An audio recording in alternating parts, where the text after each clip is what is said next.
Vamos então nos orar para iniciarmos essa última aula do nosso livreto sobre o Evangelho de Jesus Cristo.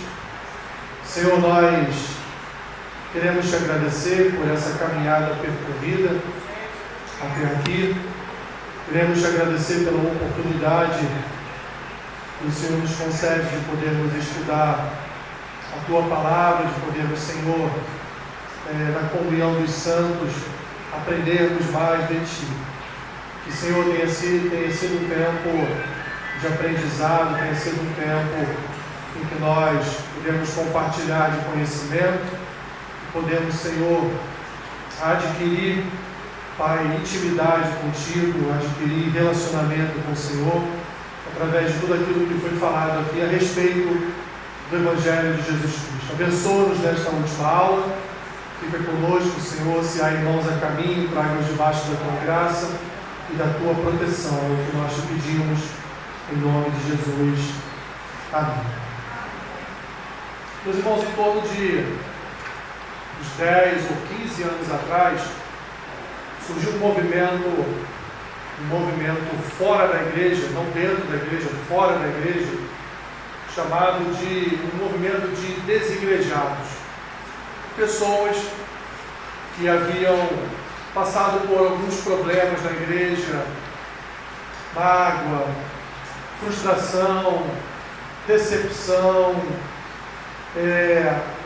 viam que em muitos aspectos, apesar de estarem na igreja, suas vidas não mudavam, não havia uma transformação real no coração. Então começaram a buscar relacionamento com Deus no ambiente da sua casa, do seu lar. Pessoas que deixaram de fazer parte da membresia de um corpo para iniciarem nas suas próprias casas uma, entre aspas, uma igreja de desigrejados. Esse movimento foi um movimento muito forte. Muitas pessoas começaram a tirar o crédito da comunhão dos santos no ambiente de uma igreja, de um corpo, para tentar de alguma forma trazer para a igreja um movimento no sentido das igrejas dos lares, porque lá em Atos era assim, e porque então nós não podemos retornar historicamente neste movimento de montar na minha casa uma igreja. Vou servir ali com a minha família, vou convidar alguns vizinhos, alguns parentes, e ali então estaremos numa pequena congregação iniciando um trabalho. Evidentemente, como tudo aquilo que se levanta contra as Escrituras cai um dia, esse movimento perdeu força, porque ele não tinha absolutamente sentido nenhum de existir, até porque foi um movimento que também já ao longo da história da igreja, ele já tinha existido em vezes anteriores e também não tinha prosperado, porque o Espírito de Deus trabalha na comunhão do corpo, trabalha na comunhão dos santos, trabalha na comunhão de uma comunidade de fé que nós conhecemos como igreja. Jesus não diz para Pedro que as portas do inferno não iriam prevalecer contra os desigrejados. Jesus disse que as portas do inferno não prevaleceriam contra a igreja. E o que é a igreja, meus irmãos? A igreja é a reunião dos santos em Cristo. A igreja é a reunião de um povo que foi eleito, foi escolhido, foi separado por Deus para fazer parte de uma comunidade de fé, onde Jesus como cabeça é exaltado, é glorificado, é magnificado. Isso é igreja.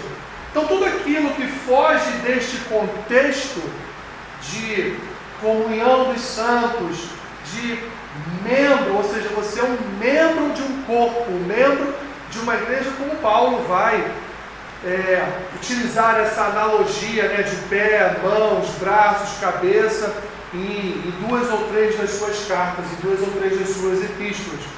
Então nós não podemos considerar, dito isto, não podemos considerar, meus irmãos, que uma pessoa que simplesmente abandona uma igreja porque ela de alguma forma se frustrou, ou porque o pastor não fez o que ela queria que ele fizesse, ou porque a palavra que ela recebeu no gabinete pastoral não foi a que ela queria ouvir, ou porque ela não tem gostado das ministrações, ou porque ela se aborreceu com algum irmão, algum obreiro que num dia não tão bom não a recebeu com um sorriso no rosto e ela achou que era algo pessoal contra ela e acabou se ofendendo. Nós não podemos considerar essa pessoa que abandona o corpo, que abandona a membresia, que abandona a igreja como uma pessoa da fé. Ela não é.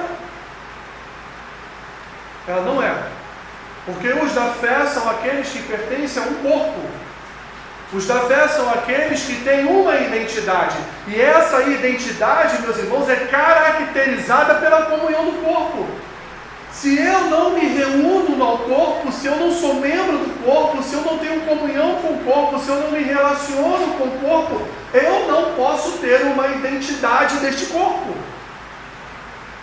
Se você não é da minha família, da família Machado, então eu não posso dizer que você é da família Machado. Você não é.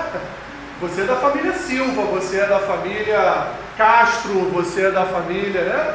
Você é de vários, mas você não é da minha família. Mas aqui, meus irmãos, aqui eu posso dizer que você é da minha família, porque aqui todos nós fomos lavados e remidos no mesmo sangue. Aqui todos nós fomos enxertados numa única videira. Aqui cada um de nós foi chamado a participar e a fazer comunhão de uma assembleia, a Assembleia dos Santos. Então, meus irmãos, como uma breve introdução, se você ouvir alguém dizer que serve melhor a Deus em casa do que na igreja, diga a esta pessoa que ela está servindo muito melhor a Satanás do que a qualquer outra pessoa, porque ela não está servindo a Deus, ela está servindo a demônios, porque dentre tantos objetivos de Satanás, um destes objetivos é separar uma pessoa do corpo. Um dos objetivos é tirar a pessoa do corpo. E aí ela usa problemas familiares, ela usa problemas na igreja, meus irmãos, porque toda a igreja tem as suas falhas. Toda a igreja tem seus problemas. Você não vai em nenhuma igreja, em nenhuma denominação, você vai encontrar perfeição. Não existe isso. Toda a igreja tem um pastor que ele é falho, porque ele é um homem. Tem um diácono que ele é falho, porque ele é um homem. Tem os obreiros que nem sempre vão estar bem para te receber, mas estão ali servindo ao Senhor por amor, mas também são homens falhos. Professores falhos, professoras de escola bíblica falhas, porque todos nós, meus irmãos, estamos passando por um processo de depuração, um processo de transformação, um processo de mudança no nosso coração. E enquanto Cristo não voltar e nos resgatar daqui, nós continuaremos a passar por esse processo de depuração. Uns sofrendo mais, outros sofrendo menos, mas todos nós estamos dentro de um mesmo processo. Estamos sendo colocados no fogo para sermos depurados todos os dias. Então não existe lugar perfeito, não existe lugar totalmente santo, não existe lugar, meus irmãos, nenhuma igreja no mundo pode dizer que é perfeita. A nossa perfeição está em Cristo, Ele é perfeito.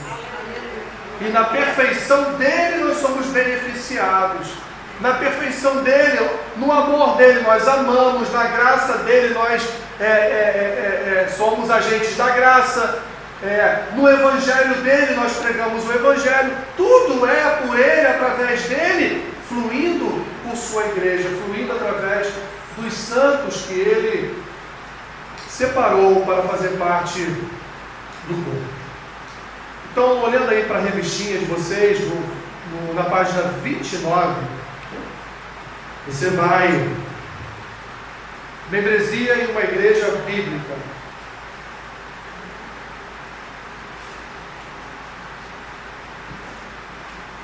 Página 29 do livreto.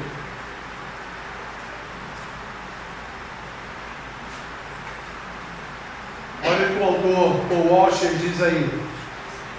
É a vontade de Deus, página 29, é a vontade de Deus que todos os verdadeiros crentes se unam a uma comunidade de crentes que pensam da mesma maneira.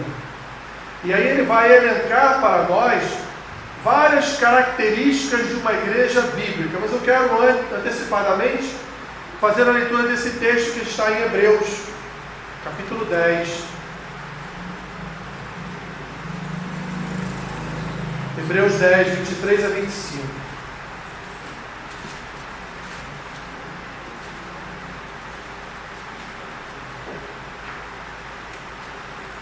Hebreus 10, 23 a 25.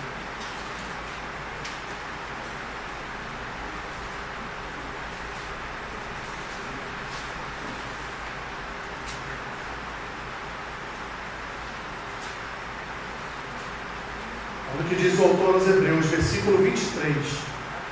Guardemos firme a confissão da esperança, sem vacilar, pois quem fez a promessa é fiel. Consideremo-nos também uns aos outros, para nos estimularmos ao amor e às boas obras.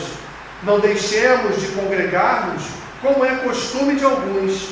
Antes, façamos admoestações, e tanto mais quanto vedes que o dia se aproxima.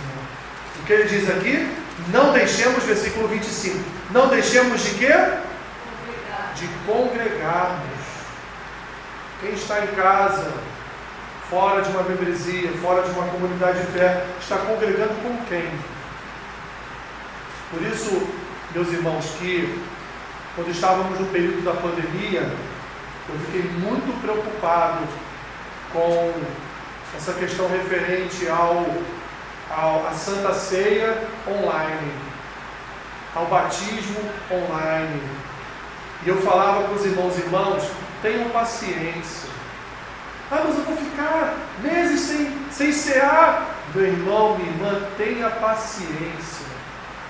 Nem tudo nessa vida a gente pode fazer. E ali era o momento que a gente não podia se reunir de forma presencial para tomar ceia. E até hoje tem pessoas na sua casa preparando ceia domingo após domingo e tomando ceia em casa. E nós precisamos entender, meus irmãos, que os sacramentos são desenvolvidos no ambiente presencial de fé, não no ambiente de uma tela de TV. Isso não existe. Mas, abertos os parênteses aqui, abertos e fechados os parênteses, vamos retomar aqui então a apostila, ao livreto, melhor dizendo. Quais são as características então de algumas características da igreja bíblica? Em primeiro lugar, toda igreja bíblica ela tem um compromisso com a inerrância e suficiência da Bíblia. O que significa a palavra inerrância? É que a Bíblia não tem erros. Ok? Então, se você ouvir algum pastor algum dia dizendo assim, eu peguei aqui um versículo da Bíblia e encontrei uma falhazinha aqui no que Paulo falou. Opa, peraí, a falha está em tu. Tu que está em falha, porque as Escrituras, elas são inerrantes. Elas não contêm falhas. Ok? E elas são, como não contêm falhas, como é um texto suficiente para nós, eu não preciso recorrer aos livros do mundo para aprender sobre Cristo. Eu posso recorrer aos livros do mundo para complementarem o meu aprendizado sobre Cristo. Mas as Escrituras dizem a mim quem é Cristo. As Escrituras me ensinam quem é Deus. As Escrituras, elas expõem todos os atributos comunicáveis e incomunicáveis de Deus. A Bíblia, meus irmãos, ela mostra para nós o caráter de Deus. Portanto, eu não preciso que uma outra pessoa venha me dizer as características do caráter de Deus. Eu posso ouvi-la num complemento ao ensino, mas as Escrituras, elas são suficientes no ensino. Então elas são inerrantes e suficientes. Eu não preciso contar a história da minha vida para levar você a Cristo. Não, eu tenho que contar a história da Escritura para te conduzir a Cristo. Bem? Em segundo lugar, a igreja bíblica ela faz uma apreciação, ela aprecia a verdade bíblica. Para ela é uma paixão pregar e ensinar a Escritura. Portanto, numa igreja, no contexto de uma igreja bíblica, a Bíblia, ela é apreciada por todos. Ela não é um livro que eu abro apenas quando eu venho na igreja, né? Eu tenho certeza absoluta que vocês abrem a Bíblia todos os dias. Não tenho dúvida disso. Todos os dias se abre as Escrituras e lê uma porção da palavra. Por quê? Porque ela precisa ser apreciada, porque afinal de contas é a palavra de Deus, meus irmãos, para as nossas vidas. Deve ser para nós apaixonante olhar para as Escrituras, entender o que está lendo, compreender os contextos, entender o que Deus está querendo falar no nosso coração. Isso deve ser para nós motivo de alegria, motivo de paixão, motivo de apreciação. Em terceiro lugar, meus irmãos, a igreja bíblica ela tem uma fidelidade ao cristianismo ortodoxo e trinitário, ou seja, ela encontra nas confissões de fé clássicas da Reforma, ela encontra ali ensino, ela encontra ali autoridade e ela encontra ali várias explicações em relação aos textos bíblicos. Nós, da Nova Vida, nós temos uma confissão de fé. Você já recebeu o livrinho da nossa confissão de fé? Você recebeu, você tem na sua casa, né? Eu mandei fazer um livrinho, para quê? Para que você possa, no que a minha denominação crê. Você vai lá na confissão de fé das alianças das igrejas cristãs de Nova Vida e vai ver tudo aquilo que nós cremos. Tudo ali foi extraído da onde? Dos livros de Paulo Coelho? Não, né? Tudo ali foi extraído das Escrituras. Cremos no Pai como Senhor, Criador de todas as coisas. Cremos no Filho como doador da vida para a salvação e perdão dos nossos pecados, justificação das nossas iniquidades. Cremos no Espírito Santo, que é o agente de Deus, é Deus agindo em nós, transformando o nosso coração. Cremos nas Escrituras, porque as Escrituras, elas revelam-se a si mesmas, elas falam de si mesmas, e ali nós vemos claramente que é a boca de Deus falando, e assim por diante. Então toda a confissão de fé de uma denominação, algumas fazem, como por exemplo a confissão de Westminster, que é usada pelos presbiterianos, ela é uma confissão de perguntas e respostas. A nossa já é uma confissão de declarações de fé. Então lá no catecismo de Westminster você vai ver várias perguntas e vai ver as respostas ali, que é o que os presbiterianos creem.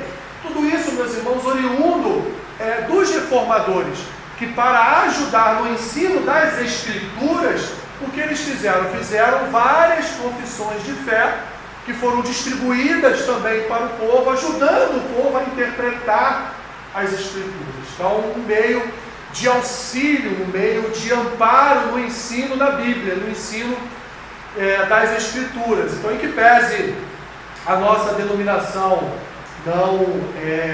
não deixar de forma clara a nossa confissão de fé, né, com um livretozinho, com confissão, eu que fiz aqui, né? Mas nós nunca tivemos o contato. Se você for no site das alianças, você vai ver lá toda a confissão de fé que vai estar no livreto que eu entreguei a vocês. Mas nós não temos, historicamente, nós não temos não damos assim tanta importância em entregar nas mãos dos membros da Nova Vida a nossa confissão de fé. Então, uma igreja, ela precisa ter uma confissão de fé, até mesmo porque quando uma igreja ela é instituída como igreja, no próprio estatuto da igreja está dizendo lá para que aquela igreja está sendo formada e em que aquela igreja crê. Isso está lá também no estatuto da confissão de fé, no estatuto, mas está lá parte da nossa confissão de fé no estatuto da igreja. Às vezes isso é até uma exigência do próprio cartório, porque ele quer te identificar de fato como uma igreja, que agora vai passar a ter CNPJ, conta em banco e tudo isso. Então isso é característica de uma igreja, meus irmãos, de uma igreja cristã, de uma igreja bíblica. Uma visão também elevada de Deus e um reconhecimento da pecaminosidade e da necessidade de salvação do homem, ou seja, uma igreja que prega, meus irmãos, que o homem, ele é totalmente depravado e ele precisa de Deus para ser salvo, ele precisa do Senhor para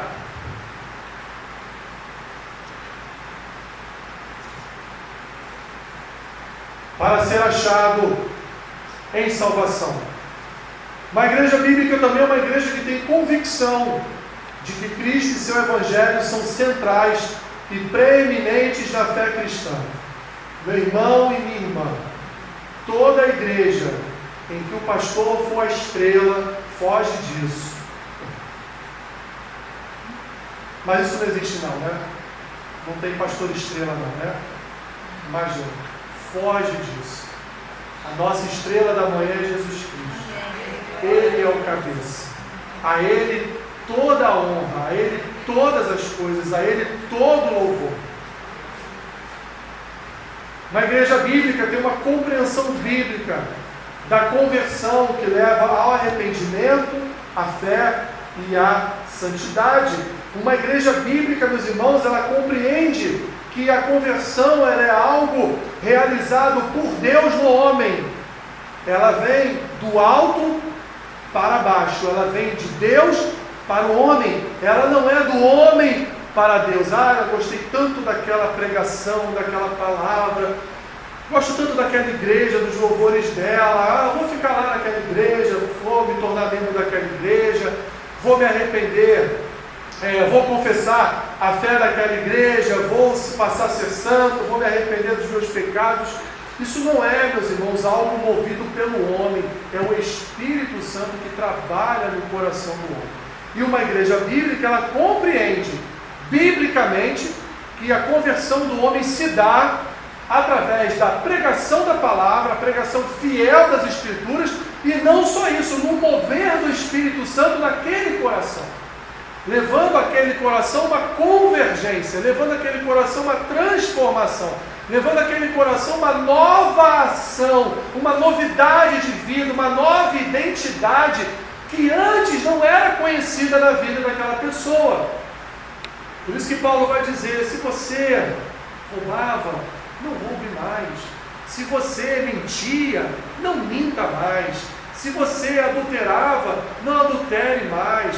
Se você isso, não faça mais. Então Paulo vai mostrar que em Cristo nós possuímos agora uma nova identidade.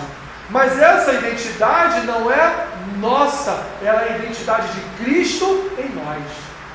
É Cristo habitando no homem. Então uma igreja bíblica, ela compreende, meus irmãos, biblicamente, todos os aspectos referentes à conversão, arrependimento, fé e santidade. Uma igreja bíblica, ela também dedica o culto bíblico no temor a Deus, em contraste ao entretenimento e ao emocionalismo. Meus irmãos, trabalhar com emocionalismo hoje é tão fácil, né? Tão fácil, porque as pessoas, de uma forma contextual, as pessoas estão carentes, as pessoas estão precisando sempre de um elogio, né? De uma palavra de consolo, de uma palavra de conforto, de um abraço, de um sorriso, né? Quando você não chega muito bem no trabalho, as pessoas logo notam, né? O que houve? Um problema com você? Você hoje nem sorriu, se trancou na sala, nem saiu daí, né? Porque as pessoas elas estão carentes do seu sorriso, do seu abraço, da sua boa palavra. Então, meus irmãos, é muito fácil você vir para o altar e fazer toda uma igreja chorar. Mas o nome disso é manipulação emocional. E pastores não foram chamados para manipular pessoas. Pastores foram chamados para pregar as Escrituras. Se na pregação das Escrituras você se sentir ali imbuído de um sentimento por causa de algo na sua vida que está ali, naquele momento sendo falado pelo pastor, e o pastor nem sabe, né? Mas ele está falando ali, aquilo ali está de alguma forma mexendo com o seu íntimo, falando sobre... E você chorar é diferente. Ou se o poder do Evangelho de tal forma entrar no seu coração e trouxer à sua alma o choro, o pranto, não tem problema nenhum. agora manipular toda uma igreja.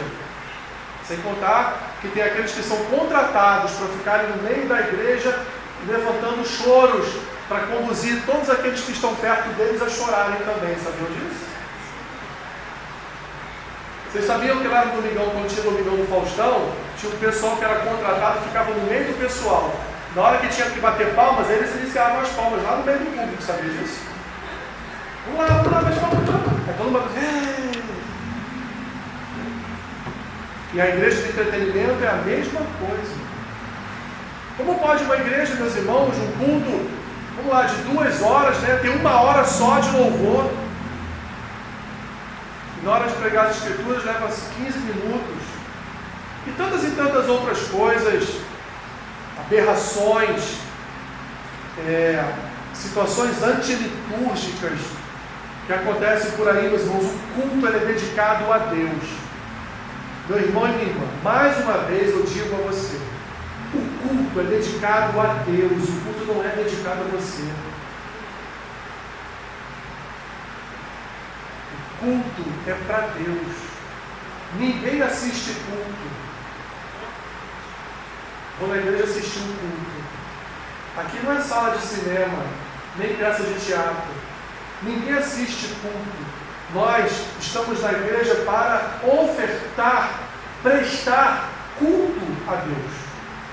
Aqui nós cultuamos ao nosso Salvador. Aqui nós não cultuamos a nós mesmos. Aqui o nosso coração, ele é tomado no momento em que as escrituras são pregadas. Ali é o único momento da liturgia do culto que é para nós. É na hora da pregação das escrituras. Agora as orações, os louvores, dízimos e ofertas, tudo isso, meus irmãos, é para o Senhor.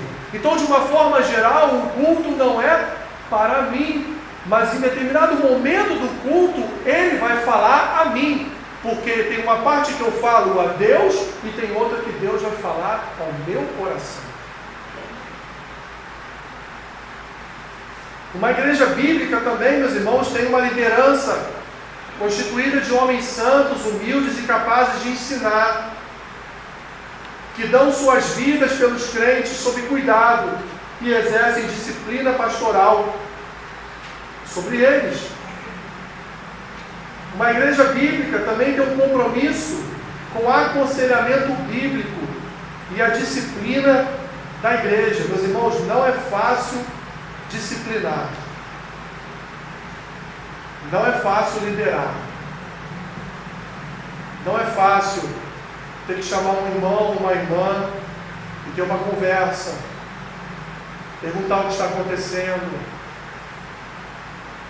tentar de uma forma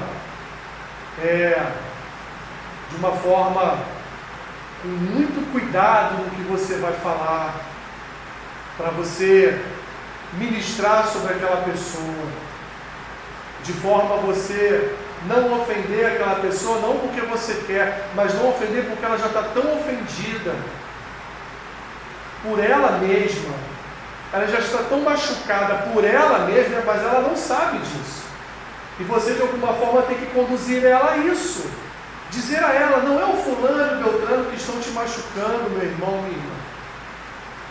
É você, o seu próprio coração, suas atitudes, suas ações, mas isso tudo de uma forma amorosa, de uma forma bíblica, de uma forma humilde, se colocando ali em igualdade com aquela pessoa, compreendendo o sofrimento dela, compreendendo por que ela está tomando essas atitudes. Porque é fácil, meus irmãos, não é fácil para todo pastor. O problema é do fulano, do ciclano, se está fazendo isso ou aquilo. Mas difícil é você compreender o que está por trás daquilo. Por que aquela pessoa que era tão dedicada já não está mais se dedicando tanto? Por que aquela pessoa que vinha a todos os cultos já não vem mais a todos os cultos? Por que aquela pessoa que era tão alegre agora ela vive sempre cabisbaixa, triste, com aquele olhar, já viu o olhar de futuro? Já viu? A pessoa está olhando para algum lugar, você não sabe para onde, mas ela está ali, o olhar dela está além de mim aqui, está passando a parede. Então nós precisamos de lideranças. Essa é uma coisa que eu aprendi, meus irmãos, com o nosso bispo. É assim, em primeiro lugar, nada surpreende ele. Pode contar qualquer história para ele. Ele mantém sempre a mesma linha de compreensão. Né? E em segundo lugar, é o modo como ele trata as questões de gabinete, né? De uma forma sempre amorosa, te tratando ali como alguém, uma ovelha mesmo, como Cristo nos trataria. Então, a liderança, ela não pode ser nunca constituída de um juiz, mas deve ser constituída de alguém que se coloca no lugar da sua ovelha, sabe das limitações de todos, né, inclusive de si mesmo, e compreende a natureza humana, que de vez em quando a gente está na fase da vida que está muito legal, né? Que a gente não está muito bem, porque a vida é uma roda gigante. Tem dia que você está lá em cima, vendo o mundo todo sorrindo, alegre, o vento batendo na cara, né? Mas uma hora a roda gigante enguiça, você não consegue descer, dá problema, você começa a ficar preocupado. Não é? A vida é assim, meus irmãos. A vida, tem dia que você está bem, tem dia que você está mal, e toda a liderança deve compreender isso. E nem sempre os irmãos estão bem. Uma igreja bíblica é uma igreja que busca uma genuína semelhança com Cristo, santidade, amor, reconhecimento das suas próprias deficiências e uma recusa em se exaltar sobre outras igrejas sãs e fiéis. Esse papo, meus irmãos, que a minha igreja é melhor do que essa. Eu gosto mais da minha igreja do que da sua. Gosto mais disso. Isso é papo de homem, meu irmão. Porque o verdadeiro cristão, ele considera as igrejas que são bíblicas como igrejas do Senhor. Igrejas que verdadeiramente pregam a palavra, independente de ser membro daquela igreja, ele é membro de um único corpo, de um corpo universal, não da igreja universal, um corpo universal, que é o corpo de Cristo. Então, quando Cristo voltar, no seu segundo advento, o que vai acontecer? Ele vai reunir todo o seu corpo, Assembleia, Presbiteriana, Batista, Nova Vida. Ele vai reunir todas as suas igrejas, Maranata, ele vai reunir todas as suas igrejas fiéis vão subir com ele. Uma igreja bíblica, ela é verdadeira e exemplar. Ela verdadeiramente é um exemplo de compromisso com o evangelismo e as missões. Temos alguns missionários que conhecemos, né? O Charles, o Lucas, que estão aí nessa jornada de levar o Evangelho a outros lugares, e na medida de que nós podemos ajudar, nós temos ajudado. E uma dependência de Deus, manifestada em reuniões fervorosas e regulares de oração. Toda a igreja precisa de uma reunião de oração, porque nem todo culto é um culto que nós só oramos. Não é? Todo culto nós temos oração, mas nem todo culto é um culto só de oração.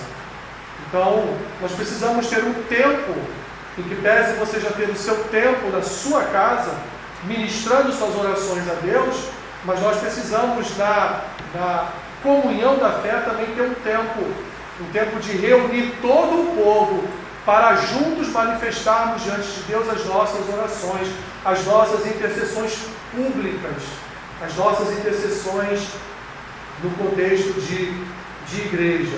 Então, o Paul Washer ele quis trazer a questão do participar da membresia de uma igreja, no contexto, meus irmãos, de uma igreja bíblica. Por isso, então, quem cita aqui N características de uma igreja bíblica. Se, dentre todas essas características,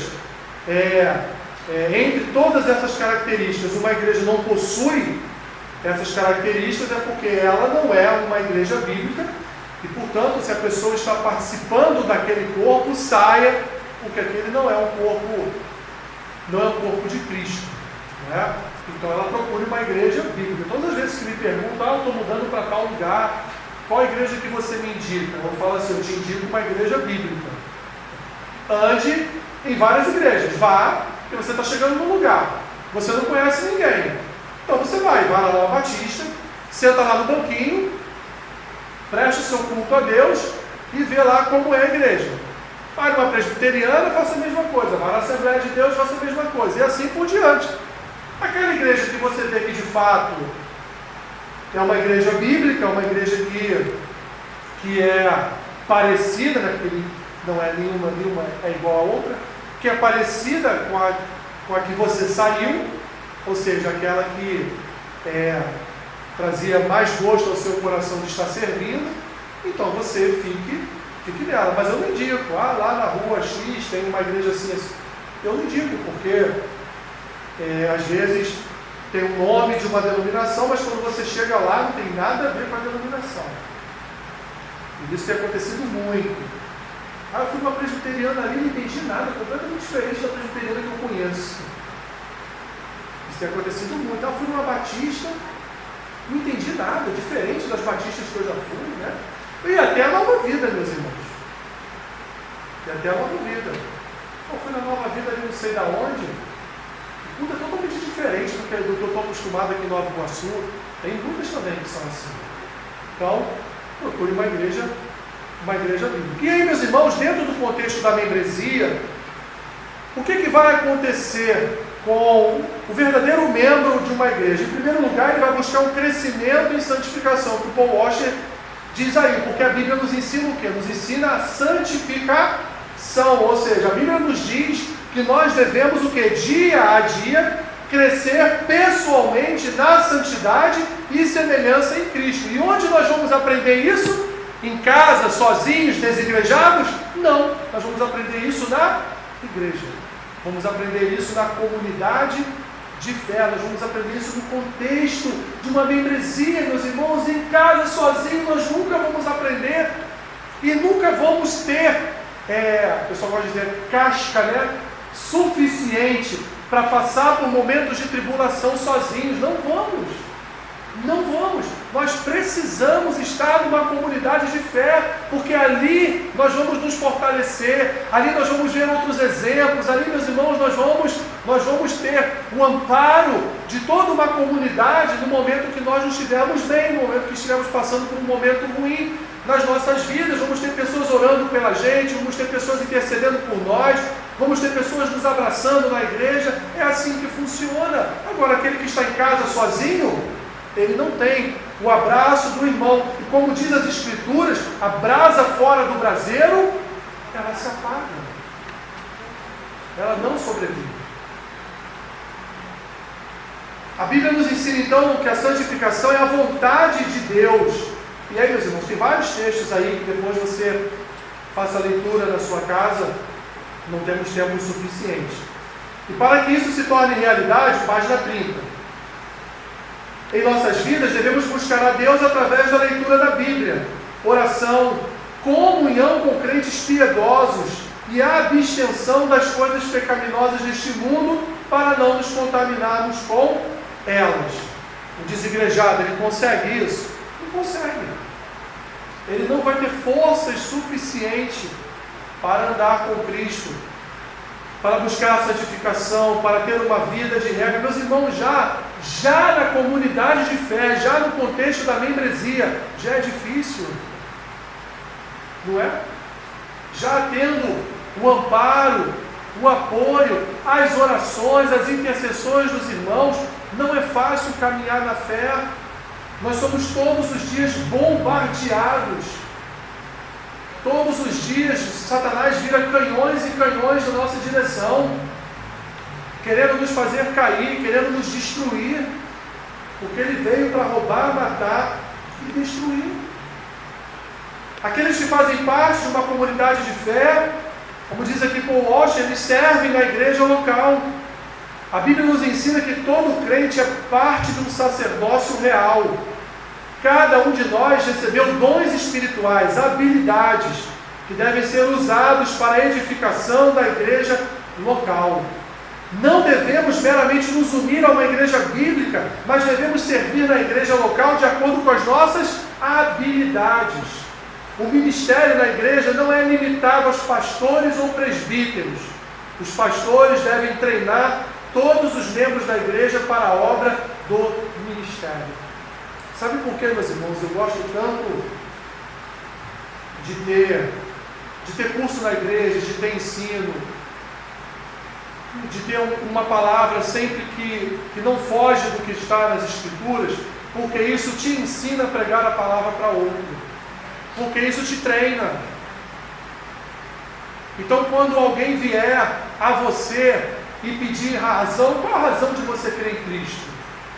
Você vai lembrar dos cursos, você vai lembrar das aulas, você vai lembrar do Cleiton falando, vai lembrar da Solange falando, do Anderson, né? Vai lembrar dos meninos, né? Do Leandro e do Lucas. Você vai lembrar que em determinada aula você aprendeu o que é justificação. Você aprendeu que Deus te elegeu para estar aqui, Deus te escolheu para estar aqui. Você vai aprender que o Natal é a esperança. A esperança de quê? A esperança da salvação de um povo pecador. Que o Natal não é uma comunhão ali familiar, de comer um bacalhau, não, é muito além disso. Já estou aqui falando que eu vou falar na pregação, né? É muito além disso. A esperança desceu à terra, se fez homem. A esperança mudou o nosso coração, trouxe luz a quem andava em trevas. O Natal é isso, meus irmãos. É esperança, e é isso que nós ensinamos. Para que você possa dizer a outros, para que você possa reverberar para outros, para que você possa ensinar a outros, e outros ensinar a outros, a outros, a outros, a outros. Porque qual foi a mensagem de Cristo? Ide por todo o mundo, fazer discípulos de todas as nações. Como você faz discípulos? Se você não é discipulado, como você ensina se você não é ensinado? Por isso que toda igreja precisa ter um grupo forte de ensino. Precisa ter a área de ensino bem desenvolvida, com pessoas capazes de transmitir as Escrituras. Então, meus irmãos, voltando aqui para a questão do serviço, se você tem uma habilidade, sirva com esta sua habilidade a igreja em primeiro lugar, porque Deus te deu uma habilidade, isso eu não tenho a mínima dúvida. Pode ser até a habilidade de ficar ali na porta e sorrir todos os domingos de manhã para quem chega, mas é uma habilidade, é um dom que Deus te deu, de ser alegre o tempo todo, de ser comunicativo, de ser uma pessoa atrativa, amiga, colaboradora. Então, quando nós falamos de serviço na igreja, não é só dar aula, ser pastor, ser diácono, ser obreiro, não. Tem tantas coisas na igreja que você pode fazer. Quando você vê um papel no chão e você cata aquele papel no chão e joga na lixeira, o que você está fazendo ali? Você está cuidando da casa de Deus. Deus te deu uma habilidade de você cuidar da casa do Senhor, mas foi só um papel de bala, sim, mas aquilo ali te incomodou, por que você está na casa do Pai? E você não quer sujeira na casa do Pai. Você cata e joga na lixeira.